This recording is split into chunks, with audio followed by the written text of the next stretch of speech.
Hello and thanks for joining us on this Friday. I'm Mackailyn Johnson. Here's a look at the top stories we're following today.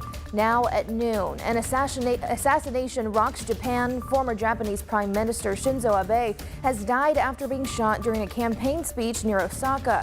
Reaction from around the world just ahead. And how a New York mother's special gift inspired more acceptance of the uniqueness of children with hearing loss. Plus, the despicable reason some teens are being banned from movie theaters around the country. But first, meteorologist Nathan Scott is here with us. Nathan, we've been seeing some record-breaking heat this week, and it's only going to get worse today, right? Mackailyn, it's already 98 degrees in the capital city, so Mother Nature is shooting for extra credit this afternoon, meaning most locations will soar into the triple digits. We've got mostly sunny skies, a little bit cooler in North Arkansas because they saw a few showers and storms this morning. But it's not just those hot temperatures, it's the humidity. Dew points into the 70s, so it already feels like 109 here in Little Rock. Feels like 107 in Conway. Feels like 110 for you folks in Pine Bluff. That means you have to stay cool, stay hydrated. We got excessive heat warning in effect for a large part of central Arkansas. All the counties in the magenta color, everybody else is under a heat advisory, so everybody has to take this heat seriously. Live radar, it's all quiet across central Arkansas. There were a few showers and storms earlier this morning, but there's a boundary making its way through the Ozarks, and that will start to recharge once again later this afternoon into this evening. So some folks will get a little lucky and see a pop-up shower or storm. And some storms could be strong, maybe producing some gusty winds, even some small hail. That chance of a shower storm does start to approach central Arkansas, I think around sunset and continuing into tonight. But there's your highs today into the triple digits, most likely the hottest day that we have seen so far in the past several years.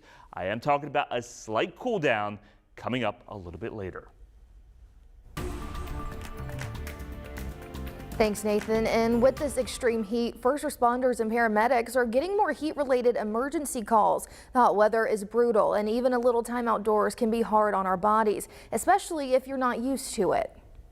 Try to acclimate yourself to the heat. You don't want to sit inside all day long and then jump right out and do a hardcore workout or go out and, push mow the yard or something like that, So you want to acclimate yourself slowly to the heat. Dehydration is one of the top causes of heat emergencies. That's why it's always recommended you drink enough water, avoid alcohol, soda, and energy drinks, and monitor your body temperature. Experts also recommend splitting up your time outside and take plenty of breaks. You want to keep a good work-rest cycle, and what that means is you want to work maybe 30, 40 minutes, 20, 30 minutes, something like that, depending on the heat, and then make a good rest out of it. Get 15 minutes where you're not in the heat. One more thing that surprised us is crews tend to get more emergency calls when the temperatures are in the mid-90s. That's because more people tend to stay inside on those triple-digit days like we've been seeing. And if you're living without air conditioning and need a place to escape the heat, several cooling centers are open again today. The East Little Rock Community Center is open until 6. It's located on East 6th Street near the airport. The North Little Rock Community Center on Willow Street is open from 10 to 6 today. And unlike the others, pets are allowed here. And the Searcy First United Methodist Church is open until 5. They'll be serving lunch in the gym as well. The effort to legalize marijuana takes a big step forward today. Moments ago, the group Responsible Growth Arkansas submitted more than 190,000 signatures to the Secretary of State's office. It only needed 89,000. If certified, voters will see their amendment on the November ballot. The group wants to add 40 dispensaries across the state and 20 more craft grow facilities. Their proposal would not allow for home growing. Originally, there were 5 recreational marijuana petitions going around Arkansas. This one from Responsible Growth Arkansas is the only one left. Another group, Arkansas True Grass, suspended its canvassing campaign last month after getting about 40,000 signatures. It plans to regroup in 2024. And happening today, the Little Rock School District will be welcoming their new superintendent this evening. The school district is hosting a welcome reception for the new superintendent, Dr. Jamal Wright, at the Clinton Presidential Center at 5:30 p.m. The event is free to the public. However, tickets are limited. If you're unable to make it, additional meet and greets will be held during the first 2 weeks of August. And authorities are continuing to investigate a bomb threat that was called into Shorter College in North Little Rock Thursday morning. While it caused the campus to close down for 2.5 hours, police investigators did not find anything. School administrators say their staff is trained and prepared for these type of situations. If you have any information about the threat, officials are asking you to call North Little Rock Police. And moments ago, President Biden announced a new response to the recent Supreme Court ruling overturning the Roe v. Wade decision that legalized abortion 50 years ago. It comes amid growing pressure from within his own party to act. Steve Dorsey reports from the White House.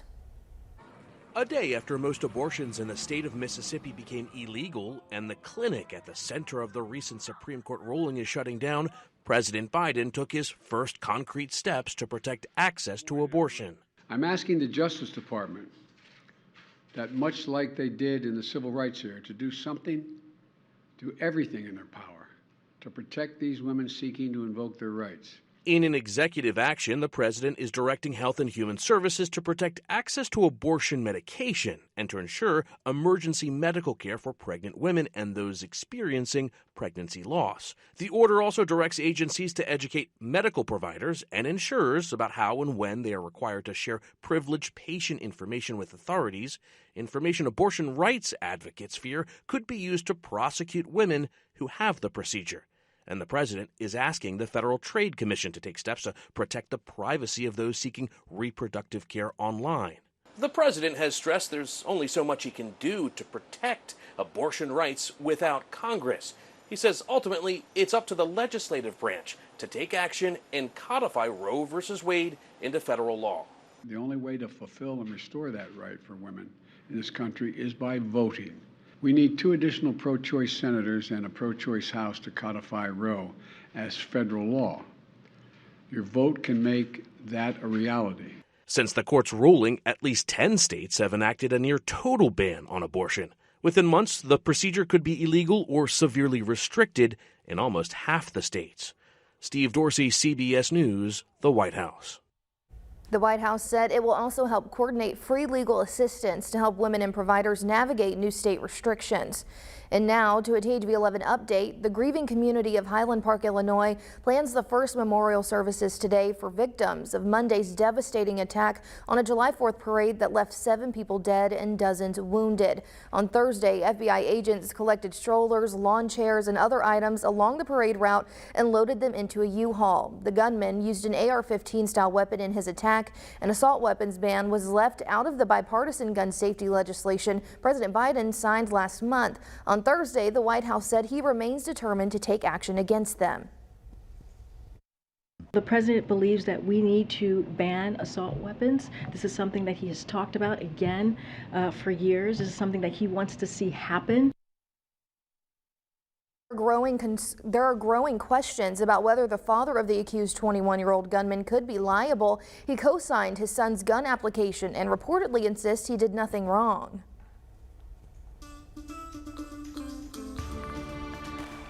Former Japanese Prime Minister Shinzo Abe has died after being shot during a campaign speech near Osaka. The country has some of the strictest gun laws in the world. Ian Lee has the latest from London. Graphic eyewitness video shows the final moments of Shinzo Abe's life. The former Japanese prime minister was gunned down while delivering a speech during a campaign rally near Osaka. Security tackled the suspected gunman, 41-year-old Tetsuma Yamagami, while Abe lay mortally wounded on the ground nearby. Authorities say he used a homemade gun. Visibly shaken, Japan's current prime minister called the assassination an unforgivable act and said the country's parliamentary election would still happen Sunday. Secretary of State Antony Blinken commented during a G20 meeting. Our thoughts, our prayers are with him, with his family, with the people of Japan. This is a very, very sad moment. In a statement, former President Obama remembered Abe as a friend and longtime partner. President Biden called the attack a tragedy for Japan and all who knew Abe. Abe, who was 67, was Japan's longest-serving prime minister. He built a stronger U.S.-Japan relationship and was a fierce supporter of Japan's military. He left office in 2020 due to health issues. The UN Human Rights Council held a moment of silence in his memory. Ian Lee, CBS News, London. And Arkansas Governor Asa Hutchinson posted a statement on Twitter in response to Shinzo's assassination. Quote, "I am deeply saddened by the assassination of Prime Minister Shinzo Abe of Japan. He was a friend of the United States and worked diligently to strengthen Japan's defense and presence on the global stage. He was a friend of democracy, and the world has lost a remarkable leader." End quote. Now in 6 minutes, we'll introduce you to a mother and daughter showing us all the importance of representation and inclusion. Plus, Nathan. It is sweltering out there, Mackailyn. It's only going to get worse this afternoon as temperatures top out into the triple digits, but there is a little bit of relief from this extreme heat and also oppressive humidity coming up in my extended forecast.